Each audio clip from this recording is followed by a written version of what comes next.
A few days ago, I got my hands on a rather peculiar Ben 10 game. Fortunately, it wasn't a virus or a Ben 10 exe game. This was something different, but it had a familiar touch. The Ben 10 game, Galvan came to mind, and to my surprise, it became more than a clone, a nightmare called the Plombers.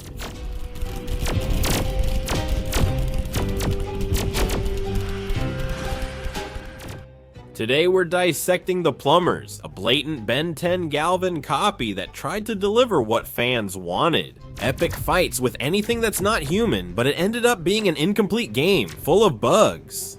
But with someone who has epic powers and a mission that could have been legendary.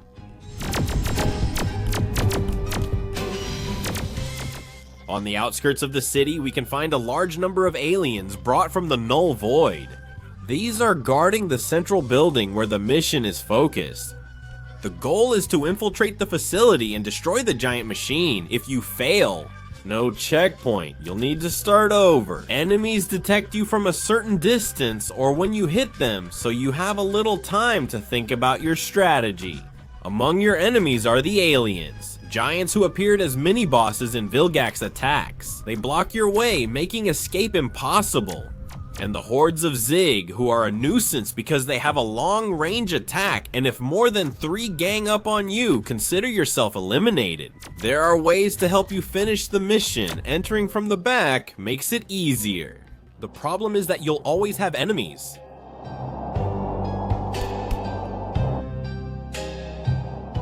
Going in through the main door and attacking all the enemies will honestly be the preferred option for many. Even so, you should keep some things in mind so you don't die like I did. One of my first ideas was to start with Fast Track, since there are 9 other aliens I'll introduce later, so you can use their powers correctly. I used Fast Track's super speed to avoid detection and reach the machine quickly. But when you try to destroy it, the aliens won't let you. And even though your health bar goes up when you're transformed, the enemy's attacks end up taking all your life away.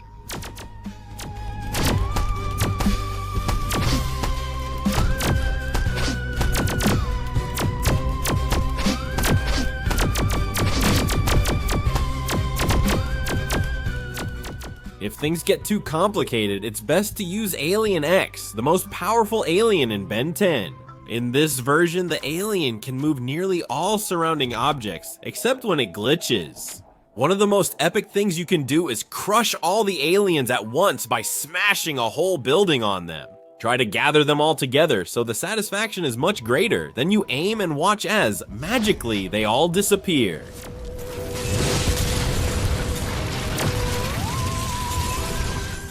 Echo farms aura automatically and has one of the best powers, always attacking enemies when he splits.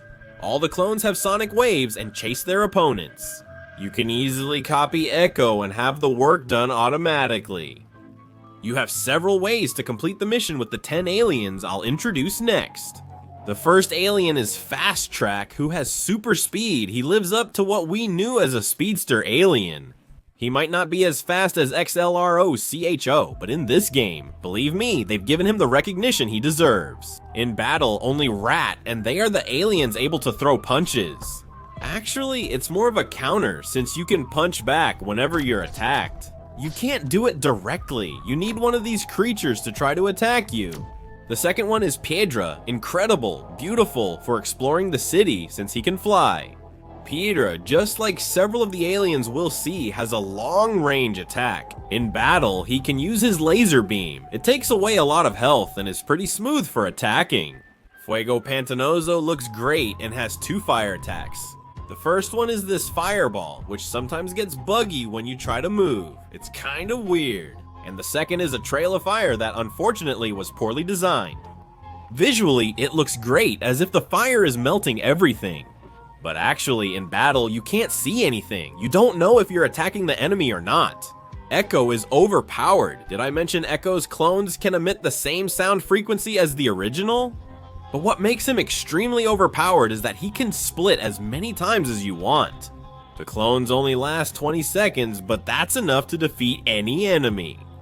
Rat is so poorly designed you can see one of his eyes sticking out and his ears look wrong when he runs. He has a jump that's completely useless and a ground attack that doesn't do anything either. In battle, he can give you the counters I already mentioned, but that's about it. If we're discussing design, Echo looks like this. The alien design was clear, but needed much more refinement. Water Hazard has some kind of curse in the Omnitrix. I don't know what they tried to do, but believe me, it didn't work.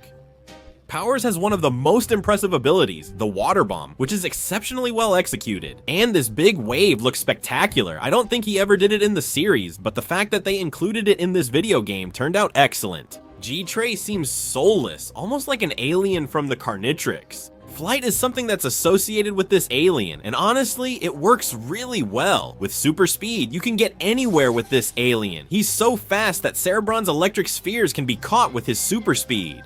The same thing happens with Diamond in my experiment.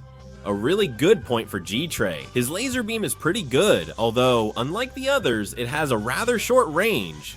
Alien X can slow time with a special ability, with which he allowed me to investigate the entire mission to find out how many aliens were inside. The aliens' attacks don't affect him, even so, he has a teleportation effect.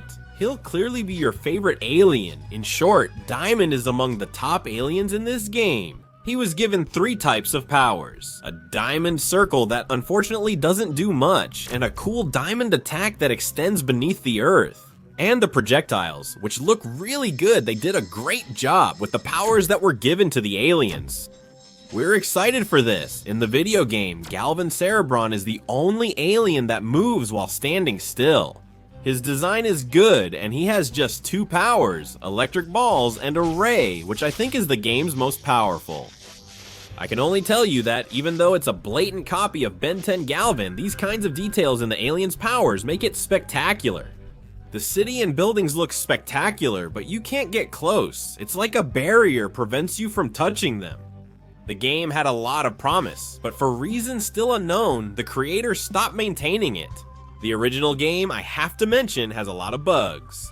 For this version you saw in the video game, I had to change some files from the original Ben 10 Galvan folder so it could work this way. The game runs spectacularly and looks extremely smooth. If you're interested in trying it on Daily Motion, I'll leave you the link so you can download it. We could compare the aliens with the Ben 10 Galvan version. If you would like that kind of analysis, please let me know in the comments section. A new episode of Absolute Ben 10 is coming soon, and a special video about the official Ben 10 comic in which you will participate. So if you don't want to miss any of these videos, I recommend subscribing to the channel and, if you can, becoming a member.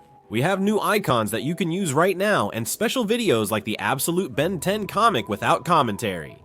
And the full gameplay of Plumbers completing the mission with all 9 aliens. With the company of these amazing people, I say goodbye. Remember, I'm Frio, and I'll see you next time. Goodbye.